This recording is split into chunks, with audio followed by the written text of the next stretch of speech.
Hello दोस्तों, आज हम जानेंगे ओलिगोस्पर्मिया के बारे में। ओलिगोस्पर्मिया क्या होता है?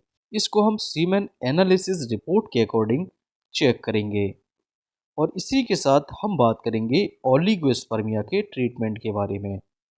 यहाँ पर ये सीमेन एनालिसिस रिपोर्ट है, मतलब कि ये वीर्य की जांच की रिपोर्ट है। इसमें यहाँ पर सीमेन एनालिसिस किया जाता है।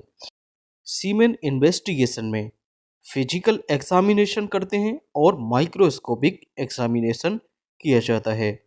फिजिकल एग्जामिनेशन में टाइम ऑफ स्पेसिमेन, मतलब कि जो बीड लिया गया है वो कितने टाइम पर लिया गया है, और टाइम ऑफ एग्जामिनेशन मतलब कि इसकी जांच जो की है वो कितने टाइम पर की है, वो यहाँ पर देखिए गिवन है।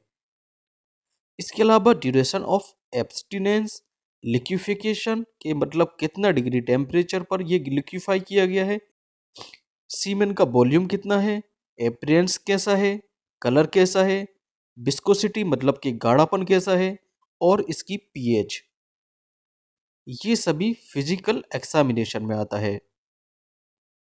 यहाँ पर जैसे कि वॉल्यूम मतलब कि सीमेन की क्वांटिटी मतलब कि वॉल्यूम कितना है, यहाँ पर मेंशन है 1.5 ml। और जो रेफरेंस वैल्यू है ये इसकी देखिए नॉर्मल रेंज है, तो रेफरेंस वैल्यू में 1.5 ml से ज़्यादा होनी चाहिए, जो कि यहाँ पर देखिए वॉल्यूम नॉर्मल है। वैसे ही लिक्विफिकेशन भी यहाँ पर देखिए नॉर्मल है, क्योंकि जो रेफरेंस रेंज है वो 30 से 60 होनी चाहिए। अब बात कर लेते हैं माइक्रोस्कोपिक एग्जामिनेशन के बारे में। माइक्रोस्कोपिक एग्जामिनेशन में हम यहाँ पर चेक करते हैं टोटल स्पर्म कंसंट्रेशन क्या है। तो देखिए सीमेन और स्पर्म में क्या अंतर होता है।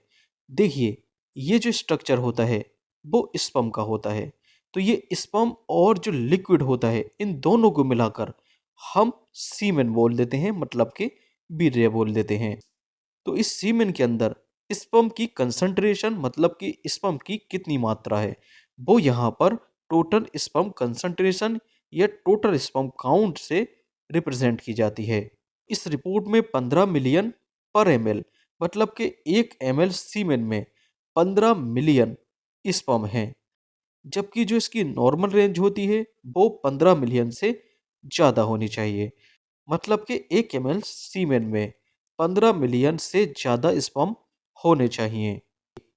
इसके अलावा स्पर्म मोटिलिटी की परसेंटेज ये 50% से ज़्यादा होनी चाहिए। तो देखिए फर्टाइल स्पर्म को चेक करने के लिए मेनली 3 चीज़ों पर ध्यान देना होता है। पहला, स्पर्म काउंट बेटर होना चाहिए। दूसरा, स्पर्म की मोटिलिटी गुड होनी चाहिए। और तीसरा, स्पर्म की मोर्फोलॉजी मतलब कि स्पर्म में कोई डिफेक्ट तो नहीं है।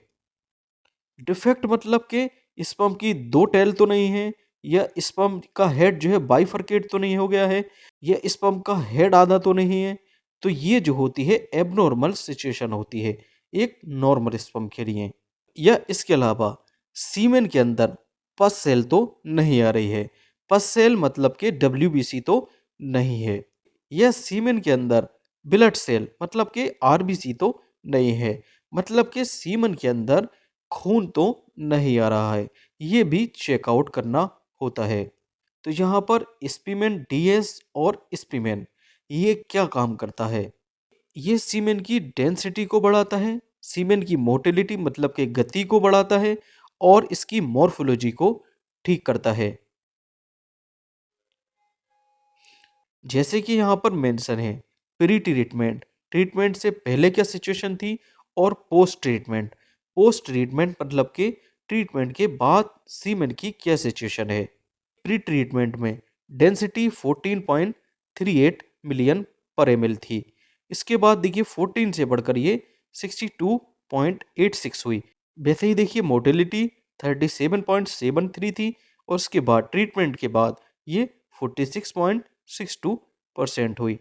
वैसे ही देखिए मोर्फोलॉजी, मोर्फोलॉजी में यहाँ पर देखिए जो स्पर्म थे उनकी गुड क्वालिटी 49.13% थी। यहाँ पर ट्रीटमेंट के बाद ये 62.71% हुई। तो स्पीमेन डीएस और स्पीमेन ये डेंसिटी मोटिलिटी और मोर्फोलॉजी को करेक्ट करता है।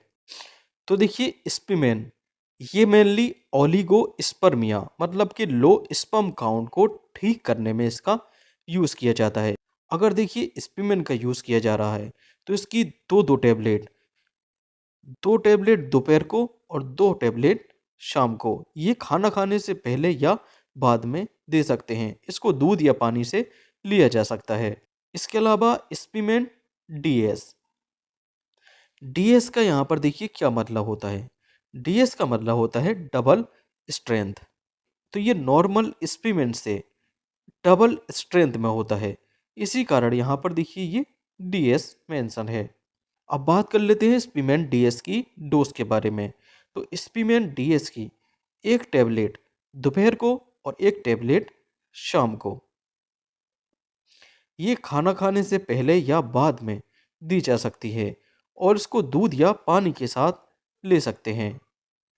Okay, thank you.